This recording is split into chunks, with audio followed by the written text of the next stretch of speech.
a todos, bienvenidos a un nuevo episodio de nuestro podcast Flujo de Conocimientos. El día de hoy les habla Gina Gutiérrez, interna de Medicina de la Universidad de Antofagasta. En el episodio de hoy hablaremos sobre los métodos anticonceptivos, el cual es un tema muy relevante que genera muchas dudas y que a través de los años se han creado muchos mitos. Para ayudar a desmentirlos, el día de hoy contamos con la presencia de la doctora Carolina Bastías, quien es una reconocida ginecobstetra, miembro de Ginecólogas Chile y médica UA. Buenos días, doctora, ¿cómo se encuentra? Hola, hola, muy bien. Muchas gracias por la invitación. Muchas gracias a usted. Bueno, hoy día vamos a hablar, tal como dijimos, sobre diversos mitos que hay sobre los métodos anticonceptivos. Y para partir me gustaría preguntarle sobre una duda que es súper frecuente en la población, que yo creo que varias personas se han hecho, la cual es: ¿se necesita uno realizar exámenes de sangre para iniciar con un MAC? La verdad es que la mayoría de las veces no. Ya en pacientes jóvenes, sanas, sin ninguna patología, en que uno hace un examen físico y pareciera estar todo bien, uno no toma exámenes de rutina para indicar el método. ¿Ya? Lo que sí es importante es tomar la presión arterial, porque la presión arterial pudiese, si está elevada, pudiese ser una contraindicación para usar estrógeno. Y los exámenes que uno puede pedir son orientados a las sospechas diagnósticas que uno encuentra. Por ejemplo, si tengo una paciente con sospecha de hiperandrogenismo, si tengo una paciente que puede tener los triglicéridos altos, algo que me pueda ayudar como a elegir mejor un anticonceptivo para ella. En esos casos uno solicita exámenes. Pero la mayoría de las pacientes que llegan sanas, sin antecedentes, que pareciera estar todo bien, y hay un alto riesgo de embarazo porque la paciente, por ejemplo, es sexualmente activa, ha tenido conductas de riesgo o no usa preservativo con regularidad, en esos casos se habla de lo que es el quick start, es decir, partimos con anticonceptivos de inmediato, en el mismo momento si descartamos embarazo o no hay sospecha de embarazo, uno parte de inmediato con el anticonceptivo. Perfecto. Sí, porque igual personalmente me ha tocado escuchar como que la gente cree que si un ginecólogo en este caso no le hace como estos exámenes de rutina, creen como que, o tachan al médico como si fuese un mal médico, ¿cierto? Sí, porque me ha pasado muchas veces que me dicen, no, quiero que me pida los exámenes necesarios primero, pero la verdad es que los exámenes aportan información en otras cosas, como otras patologías que uno puede, sobre todo por ejemplo el tema de los triglicéridos, porque los estrógenos pueden subir un poquito los triglicéridos, en pacientes como te decía que requieran alguna cosa para el hiperandrogenismo, en que uno busca un anticonceptivo particular para eso, pero en la mayoría de las pacientes no se requiere ningún tipo de examen. Súper, nos queda súper clara entonces. Doctora, y respecto a si es difícil embarazarse luego de estar ocupando mucho tiempo algún anticonceptivo, ¿es cierto eso? No, tampoco es cierto.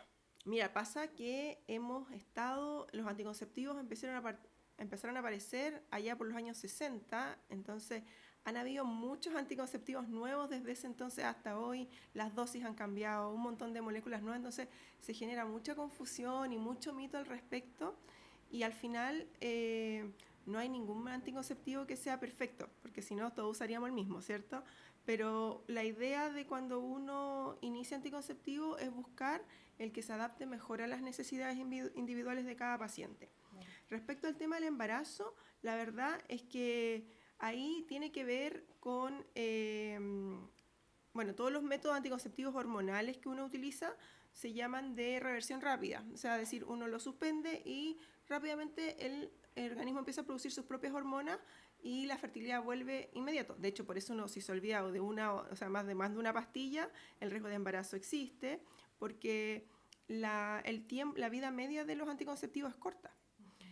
Ahora, en algunos anticonceptivos puede haber un periodo que se demoren un poquito más, como son, por ejemplo, las inyecciones de depósito, que duran 3 meses y se van liberando lentamente, y en algunas ese depósito puede durar más tiempo. Y también tiene que ver con que cuando yo suspendo un anticonceptivo, si bien ya ese medicamento ya no está circulando en mi organismo, una vez que lo suspendo, tiene que volver a producirse la estimulación del ovario de forma natural, el ovario tiene que volver a ciclar y eso sí toma a veces un poco de tiempo, que el endometrio se engruese, por lo tanto generalmente desde que uno suspende un anticonceptivo a que la paciente vuelva a tener ciclos regulares y tiene hartas posibilidades de embarazarse, generalmente son como 3 meses, pero hay pacientes que suspenden el anticonceptivo y el otro mes se embarazan, o sea, es muy variable. Ya, sí, se entiende súper, doctora. Ya, y respecto a si es peligroso que ciertos métodos anticonceptivos nos generen amenorrea, o sea, yo creo que todos hemos escuchado de repente de la tía, de la abuelita, que si a uno no le llega la regla, esta se acumula y que te va a hacer mal. ¿Qué hay de cierto en eso? También es falso. Ya cuando uno está con anticonceptivos y no menstrua, no pasa nada, porque el anticonceptivo tiene una acción a nivel del endometrio que lo adelgaza. Entonces, por eso no se sangra, no hay sangrado porque el endometrio está delgado, entonces no se descama nada mes a mes. Es distinto cuando hay una menorrea, cuando no hay un sangrado y la paciente no es usuaria de anticonceptivos, porque hay todo lo contrario. Puede significar que no hay una ovulación, que el endometrio se está engrosando por el estímulo hormonal y que no se está descamando, y en esos casos sí requiere un estudio, hay que preocuparse si hay una menorrea sin uso de anticonceptivo. Pero cuando es una menorrea secundaria al uso de anticonceptivo, para algunas pacientes son felices porque no hay sangrado, no hay dolor y les acomoda mucho ya sea porque tienen menstruaciones muy dolorosas, de hecho es el efecto que uno busca muchas veces en algunas patologías como la endometriosis o en otras pacientes que tienen dismenorreas muy severas, uno suspende regla con el uso de ciertos anticonceptivos y son muy felices. Claro. Entonces no debiese ser algo Que preocupe, no, que nos en lo debiese absoluto. preocupar. Súper. Ya, y respecto a los métodos anticonceptivos hormonales, ¿estos causan infertilidad? Que es algo que igual se escucha harto. O sea, lo que ocurre es que cuando uno utiliza anticonceptivos, lo que uno induce es una anovulación. Es decir, yo no ovulo producto de los anticonceptivos, pero ese efecto anovulatorio es mientras los utilice. Cuando yo los suspenda, mi fertilidad va a volver a como sea, o sea, como era basalmente. Ahora, pasa muchas veces que empezamos a utilizar anticonceptivos de joven, en donde nuestra fertilidad es súper buena, no sé, a los 18 años, 16 años, donde tenemos una gran cantidad de ovocitos, la posibilidad de embarazarse es súper buena, y los suspenden alrededor de los 35, 38 cuando quieren embarazarse, y ahí naturalmente la fertilidad ya ha disminuido. Entonces muchas veces hay una dificultad para embarazarse, pero que no tiene que ver ni con el uso prolongado del anticonceptivo, ni por el tipo de anticonceptivo, tiene que ver con la fertilidad natural de la mujer que va en disminución de acuerdo a su edad. O sea, que es propiamente tal más de la edad que del método anticonceptivo. Exactamente. ¿Y el uso de estos métodos anticonceptivos podrían afectar el deseo sexual? También depende. Ahí puede que sí sea un poco cierto, porque hay algunos anticonceptivos que tienen un bloqueo de lo que es la testosterona. La testosterona también influye en el deseo sexual de las mujeres. Entonces, cuando yo bloqueo mucho la testosterona, a veces sí tengo un descenso de la libido. Ahora, el deseo sexual en la mujer es súper variable. Muchas veces tiene también mucha relación de lo que está viviendo con su pareja, de la parte psicológica, de lo que está viviendo el estrés de su día a día, pero sí uno va descartando todas esas cosas y en realidad tiene relación con el uso de un anticonceptivo en específico, uno puede cambiarlo por uno que no tenga tanto efecto antiandrogénico que se llama y a veces mejora eso. ¿Y cuáles serían esos anticonceptivos, doctora? Los que se asocian más a... Los que tienen efecto antiandrogénico, es decir, los que bajan mucho la testosterona, Ya. tienen más relación con la disminución de la libido. Ya. ¿Hay medicamentos que disminuyan la efectividad de ciertos anticonceptivos hormonales?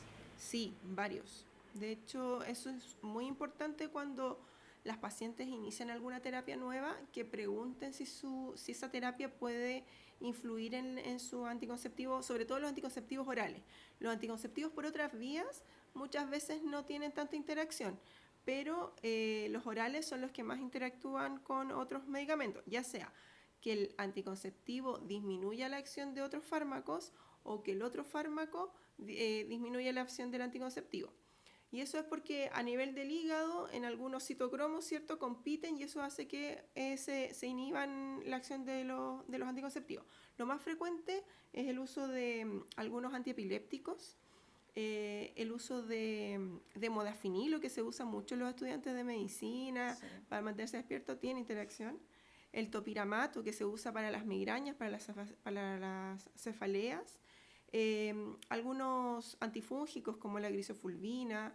Entonces hay varios medicamentos que pueden, incluso cosas naturales como la hierba de San Juan, que a veces tienen algunas cosas, también interaccionan con lo que es anticonceptivo. Entonces en esos casos, pacientes que consumen, se podría recomendar ahí cambiarlo. Sí, o lo cambiamos de vía o recomendamos utilizar preservativo además del método durante el periodo, si es un periodo de tratamiento corto. Si es un periodo de tratamiento más a largo plazo, en ese caso es mejor buscar otra vía de administración del anticonceptivo.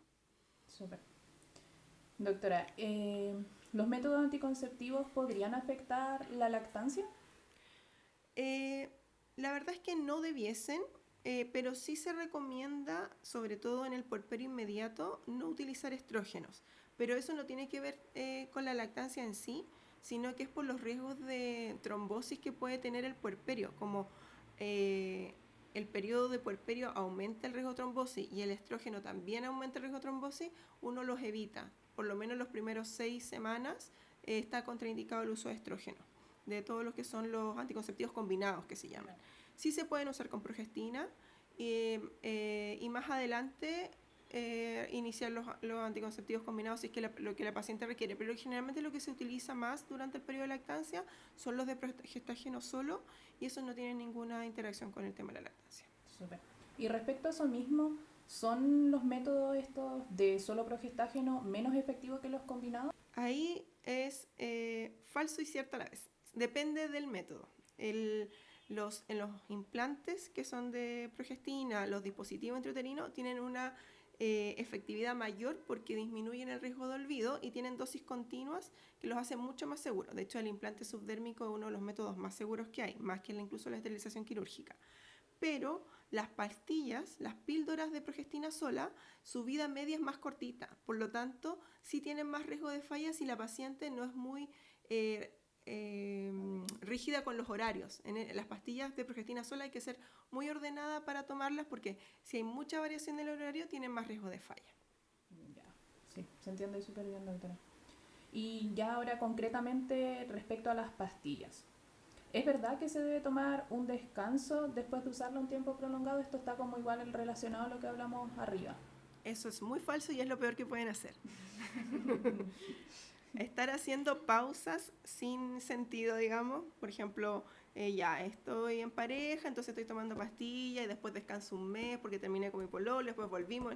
Al final lo único que genera es que haya como más desorden en sus hormonas, porque en el fondo tú le estás diciendo a tu cerebro, ya, no tienes que producir hormonas, ahora sí, entonces eso genera muchos síntomas. Cada vez que tú inicias el anticonceptivo nuevamente, aumentan los efectos secundarios, más náusea, más cefalea, los patrones de sangrado se desordenan.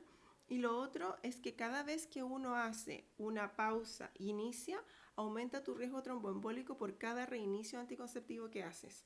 Entonces, por eso es muy malo hacer pausas cortas, de estar así como haciendo. Ahora, si la paciente dice ya, no quiero usar método hormonal y lo voy a suspender y se cambia otro método hormonal, no hay ningún problema. Pero así como pausas cortas que nadie se las indicó, esos descansos, no tienen validez. Y lo otro, eso de desintoxicarse, o sea, las pastillas tienen una vida media de 24 horas. Después de esas 24 horas, o a lo más un poquito más de seguridad, digamos, ya 36. Después de eso ya no va a haber rastro de la pastilla en su organismo. Entonces no hay nada de que desintoxicarse. Y en este caso las pacientes que la toman, por ejemplo, para poder regular que no le llegue, por ejemplo, la menstruación, ¿eso entraría en esos casos o ahí ya hablamos de otro tema? ¿Se recomienda hacer eso? Como por ejemplo seguir tomando las pastillas las que nos causan, como saltarse los placebos para que no nos llegue la regla. Es algo que puedes hacer. Si a ti no te gusta menstruar, puedes no tomarte los placebos y hacer como un continuo. Ahora, se recomienda hacer esa pausa más que nada para evitar el spotting, es decir, tener un sangrado no programado en algún momento, porque si yo pudiese estar, digamos, tomando las pastillas continuamente sin pausa, pero en algún momento el endometrio se va a querer caer y voy a tener estos manchados que son como fuera de ciclo. Claro. Entonces, por eso las esquemas de uso prolongado generalmente son con pausas cada 3 meses para evitar el sangrado, pero solo eso. Hay que entender que el sangrado de las anticonceptivas es un sangrado de mentira, no es que cuando yo tomo anticonceptiva, no estoy ovulando, no tengo una ovulación, no tengo una menstruación, digamos, producto de que haya un cuerpo lúteo, nada de eso. Es simplemente un sangrado por deprivación. Es decir, yo suspendo las hormonas que estoy tomando y el endometrio se desestabiliza y se cae, pero no tiene la misma fisiología que una menstruación normal. Por lo tanto, por eso hay anticonceptivas que tienen pausas de 7 días, por eso hay otras que tienen de 4 y hay algunas que no tienen. Entonces no varía. Lo que varía, digamos, es tu patrón de sangrado solamente. Ya. Sí, súper. Doctora, ya hemos hablado un poquito sobre esto, pero ¿qué tan crucial es tomarnos la anticonceptiva a la misma hora? Es importante, porque en el fondo las pastillas, como te decía, tienen una vida media, ¿ya? Que generalmente va a depender, por ejemplo, desde la de progestágeno solo, su vida media es más cortita, la de los estrógenos más nuevos, que son, por ejemplo, estos que tienen un estrógeno más natural, que es el valerato de estradiol, esas tienen una vida media un poco más larga. Pero aún así, yo tengo que tratar de mantener las dosis hormonales que estoy tomando la pastilla lo más parejitas posible, porque hacen una curva que van bajando y al otro día me la tomo y vuelve a subir y así se mantienen, digamos, los niveles de hormona que me está dando la pastilla para poder inhibir mi eje y no ovular, ¿cierto? Si yo soy muy desordenada y me la tomé en la mañana y el otro día me la tomé en la noche, los niveles van a variar mucho y en algún momento yo puedo hacer un escape ovulatorio debido a esa irregularidad e inconsistencia en tomarla. Por eso hay que ser ordenado. Ya. Entonces, relacionado a lo mismo, si me olvido de una sola pastilla, eh, ¿eso afecta la efectividad? Si te olvidas de una pastilla, probablemente no, pero es sumatorio. Si me olvido de otra, ya aumenta el riesgo de que ovules. Entonces, por eso la recomendación es como si te olvidaste, te la tomas lo antes posible. Y si te olvidaste de una, te tomas dos juntas para que no bajen tus niveles en la sangre de la pastilla que estás tomando. Con las pastillas anticonceptivas, ¿no existe protección durante la semana de descanso o los que uno comúnmente llama como placebos? Lo que pasa es que están diseñadas para que ese descanso no alcance a hacer un escape ovulatorio en esa fecha, digamos. Pero, por ejemplo, si yo me olvido de las primeras pastillas de la siguiente caja, probablemente tenga más posibilidades de fallar el método porque voy a extender esa pausa. Es como que tengo permitida esa pausa sin que haya ovulación, pero si ya yo la extiendo, empiezo a aumentar las posibilidades. Entonces, si yo, por ejemplo, me olvido una pastilla en la mitad de la caja, es menos riesgosa que si me olvido de la primera de la caja siguiente.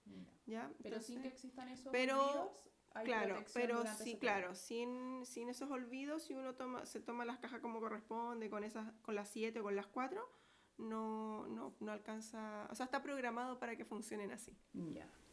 Y cuando uno inicia un método anticonceptivo, en este caso la píldora, ¿hay que cuidarse con otro método anticonceptivo porque no es efectivo? Es algo que igual muchas veces causa duda cuando uno recién está iniciando el Sí, método. la recomendación en el uso de, por ejemplo, cuando uno inicia pastillas o algún método hormonal, como yo no sé si tú vas a ovular o ya ovulaste recientemente o estos próximos días, yo todavía estás recién partiendo, se supone que debiésemos usar un método de respaldo los primeros 15 días.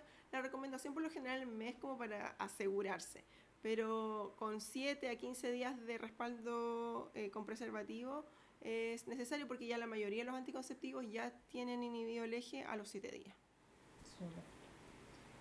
Y en relación a los anticoncepción de emergencia, ¿es seguro que las mujeres lo utilicen con regularidad?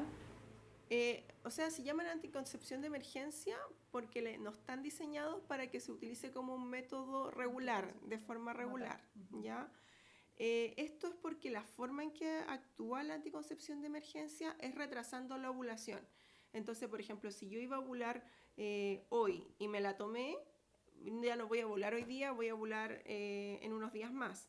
Pero si en unos días más me vuelvo a tomar otra píldora de anticoncepción de emergencia, puede ser que a lo mejor no alcance a retrasarla y ovule igual. Entonces, en el fondo, la idea es que se utilice puntualmente y que para largo plazo, para de uso constante, haya otro tipo de métodos que son mucho más seguros, porque es muy difícil saber en qué minuto yo voy a ovular. Entonces, no es un método que esté avalado como anticonceptivo, o sea, como un anticonceptivo permanente, solo de emergencia. Ahora, no va a pasar nada si lo haces, pero las posibilidades de que falle son mayores.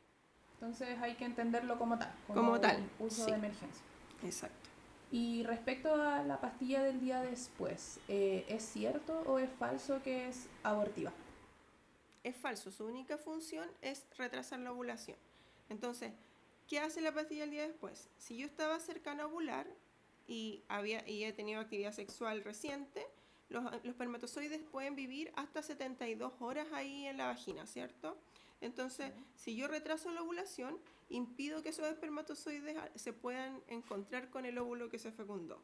Y esa es su única función. De hecho, por eso falla, porque si me la tomo ya después que ovulé, no tiene ningún efecto. No tiene ningún efecto en la implantación, no tiene ningún efecto abortivo, solo va a impedir que se ovule y eso va a retrasar, digamos, que pueda existir una fecundación porque hay espermatozoides ahí que puedan fecundar ese huevito. Pero si ya me la tomé después, no va a hacer nada. Ya. Respecto al anillo, el anillo igual es como un método, al menos yo en el común de mis amigas, de las personas que conozco, que no es tan quizá utilizado. Se cree harto que el anillo podría ser menos efectivo que otros métodos anticonceptivos. ¿Qué tan real es eso? Todo lo contrario, porque cuando nosotros la forma en que nosotros comparamos los anticonceptivos es cuántos embarazos hay en un año, ¿cierto? Cuando se miden 100 mujeres, que es lo que se llama el índice de PER. Esa es nuestra forma de compararlos. Y la verdad es que el anillo vaginal es un método combinado. Tiene un poco de estrógeno, un poco de progestina y funciona igual que las píldoras anticonceptivas, pero tiene una ventaja, que disminuye el olvido, ¿ya? Porque como se introduce en la vagina y se deja ahí durante 3 semanas, si yo me acuerdo de ponerlo en la fecha y sacarlo en la fecha que corresponde, debiese ser tener menos tasa de falla que si tengo que acordarme todos los días a la misma hora tomarme una pastilla. Esa es la gran ventaja que tiene. Pero en eficacia son lo mismo, tienen un componente muy similar. Ya. Y respecto a este mismo método, ¿es cierto que puede retirarse por una cantidad de tiempo sin perder la efectividad? Sí, el anillo puede estar fuera de la vagina hasta 3 horas. ¿Ya? En algunas pacientes, por ejemplo, la pareja a veces le molesta el anillo cuando tiene actividad sexual o se puede caer en algún momento, uno lo puede dejar fuera de la vagina por 3 horas, lo lava y lo vuelve a introducir. No hay ningún problema, no va a disminuir su eficacia. ¿Y si nos pasamos de esas 3 horas? Ahí sí empieza a disminuir. Es lo mismo que cuando uno se pasa, digamos, las horas en que tenía que tomarse la pastilla. Perfecto.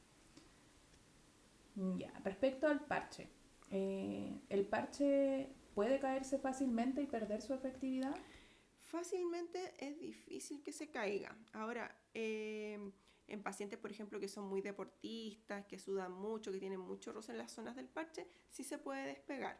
Pero tiene un adhesivo que es bastante resistente, en la mayoría de las pacientes no se desprende, pero sí genera un poco de alergia en algunas pacientes muy sensibles de piel. Ese es el tema con el parche. Yeah. Pero que se desprenda o que las pacientes no se den cuenta es difícil porque está fácilmente, digamos, si se lo ponen en el brazo, en zonas que se pueden tocar y se dan cuenta si el parche está o no está. Claro. Y aparte está y además que se eso. toca, tiene un adhesivo que es bastante resistente y se pueden duchar con el parche, no hay problema. Y con el implanón, esto igual, al menos este mito yo lo he escuchado bastante, que si es que puede el implanón causar un aumento de peso en las pacientes. Hay harto miedo con el tema del peso con los anticonceptivos en general, claro. ¿Ya? Mira, ningún anticonceptivo va a formar grasa de la nada, ¿ya? Entonces, pero sí hay algunos anticonceptivos puntuales como son el inyectable cada 3 meses o el Implanon, que se han visto que pueden aumentar un poco el apetito, pero también es una respuesta muy individual. Entonces, en algunas pacientes, al gatillar un poco la sensación de hambre, las pacientes comen más y eso puede hacer aumento de peso, pero tiene que ver con un aumento en la ingesta, no como que de la nada suban de peso. Hay otro incremento de peso que tienen algunos anticonceptivos, que es porque retenemos un poco más de líquido, ¿ya? Pero no es que estemos más gordas de grasa, sino que es porque estamos reteniendo un poco más de líquido y esa variación del peso puede ser 1 o 2 kilos, que tampoco es tan relevante. Ahora, cuando las pacientes inician anticonceptivo, muchas veces también inician una relación de pareja y eso implica más salidas a comer, menos actividad física. Entonces, muchas veces el incremento de peso que está asociado, que le queremos echar la culpa a algo y le echamos la culpa al anticonceptivo, muchas veces tiene que ver porque modificamos nuestro estilo de vida más que con el anticonceptivo en sí. Se entiende súper bien, doctora. Respecto a el DIU, ¿Es cierto que este solo es adecuado para mujeres que ya han tenido hijos? O sea, ¿podría una mujer que no ha tenido hijos utilizarlo? Antes se recomendaba eso, era muy frecuente que se lo recomendaran a solo mujeres que habían tenido paridad, pero la verdad es que hoy en día la evidencia dice que lo pueden usar todas las mujeres. Ya no hay necesidad de haber tenido un parto o, o ¿cómo se llama?, haber tenido una gestación previa. Es una opción más para cualquier mujer, sobre todo, por ejemplo, aquellas mujeres que tienen contraindicación de uso de hormonas o que no quieren utilizar hormonas porque les gusta menstruar, seguir su ciclo y todo. La té de cobre es una muy buena alternativa porque es uno de los pocos métodos que no tiene hormonas. Y los que son los anticonceptivos medicados tienen la gran ventaja que como son súper buenos para el manejo de los sangrados, también se pueden utilizar en el paciente. Ahora, sí se recomienda que antes de insertar un dispositivo, ojalá tengamos una eco, o sobre todo en pacientes que no han tenido hijos, para ver el tamaño del útero, porque a veces los úteros son muy chiquititos y ahí uno dice, pucha, puede que te moleste. No está Claro. contraindicado, pero si es un útero muy pequeño, uno sabe que por proporción puede molestar un poquito el DIU. Pero ¿cómo se llama? Pero no es una contraindicación absoluta. Ya. ¿Y este aumenta el riesgo de embarazo ectópico? Mm, No, lo que pasa es que aumenta el riesgo relativo de embarazo ectópico. ¿Eso qué quiere decir? Que si yo tengo un embarazo con DIU, es más probable que sea un embarazo ectópico, pero no es que por tener un DIU yo voy a tener más embarazos ectópicos. A eso se refiere con... Entonces, muchas veces se malentiende ese concepto. ¿Y este tiene más riesgo quizás de generar algún tipo de infecciones? El riesgo de infecciones puede estar asociado a la inserción del dispositivo, porque cuando en el fondo yo estoy introduciendo algo en una cavidad estéril, que es el útero, y que por arrastre puedo llevar bacterias que están dentro de la vagina. Entonces, cuando uno inserta un dispositivo, puede haber un riesgo de infección.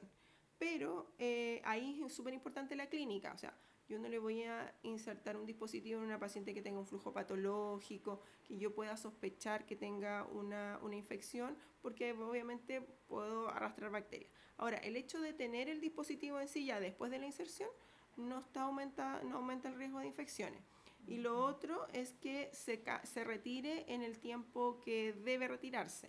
Porque, por ejemplo, la té de cobre, el cobre se va perdiendo y el cobre es el que tiene un efecto antiséptico, o sea, antibacteriano. Entonces, cuando ya vienen con el dispositivo que tiene 20 años, ya no le queda cobre, al ser un cuerpo extraño ahí, sí puede aumentar el riesgo de infección, porque en el fondo lo que queda es un plástico, no es el cobre que estaba cumpliendo la función. Sí.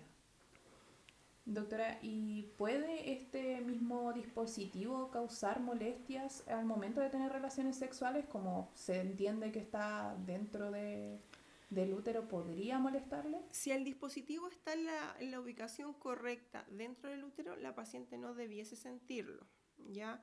¿Qué pasa? Que a veces los dispositivos se desplazan, porque esto es tiene que ver con física, es un espacio donde dentro hay un dispositivo, pero si el dispositivo se desplaza hacia el cuello, probablemente va a sentir como un pinchacito, ¿cierto? Porque no está en el lugar que corresponde.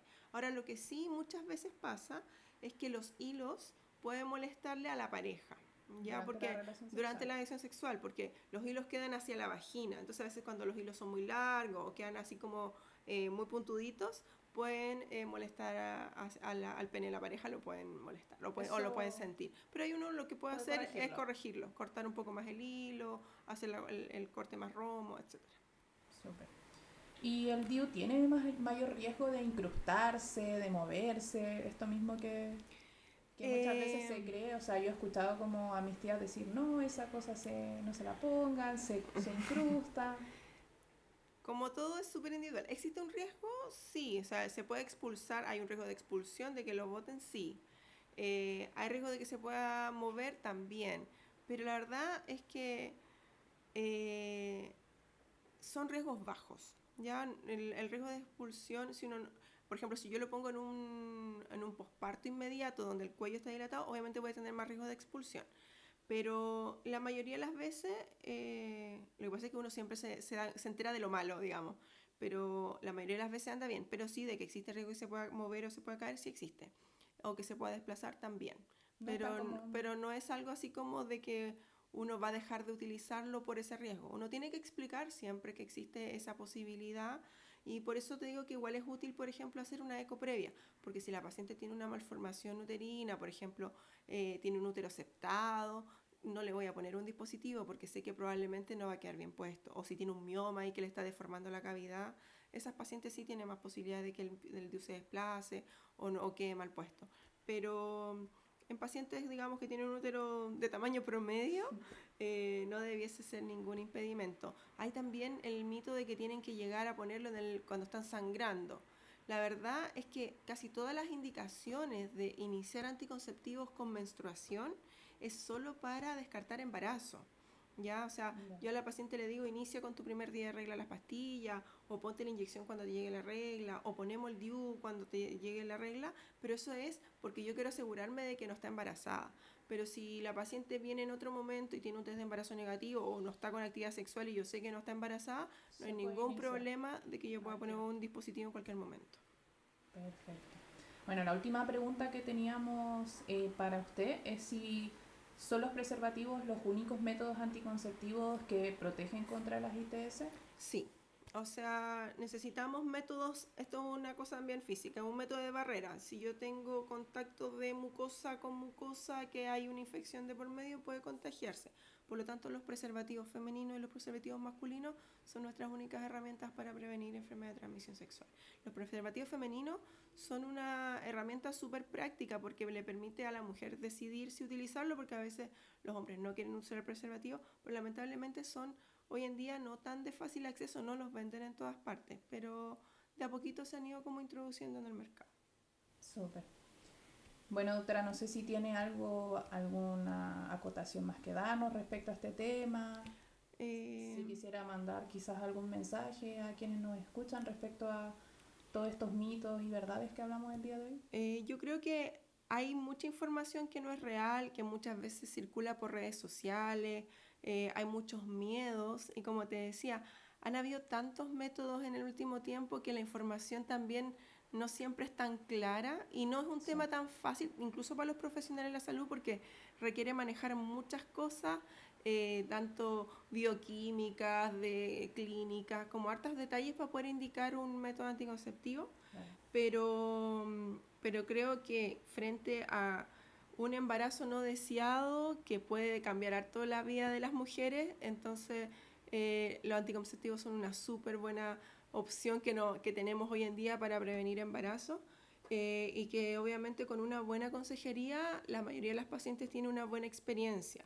Y también que si un método anticonceptivo produce algún efecto secundario que no nos gusta, siempre se pueden cambiar. O sea, no estamos Claro. obligadas a utilizar ese método por siempre. Si nos pusimos un dispositivo y no nos gustó por X razón, está en todo el derecho de que puedan cambiar el método a uno que sí les acomode, porque la idea es que las mujeres puedan tener una vida sexual placentera, sin miedos a quedar embarazadas y sin, ¿cómo se llama? Y seguras de también de no contraer una enfermedad de transmisión sexual. Claro. Entonces, aquí el llamado a que no satanicemos los anticonceptivos, que no son algo malo que muchas veces se hace ver, pero que obviamente tienen algunas cosas que hay que tener en consideración, que no hay un anticonceptivo que sea para todas o todos los anticonceptivos son para todos, y es por eso que es importante informarnos bien de fuentes confiables, con buenas consejerías para que busquemos el mejor anticonceptivo para cada persona.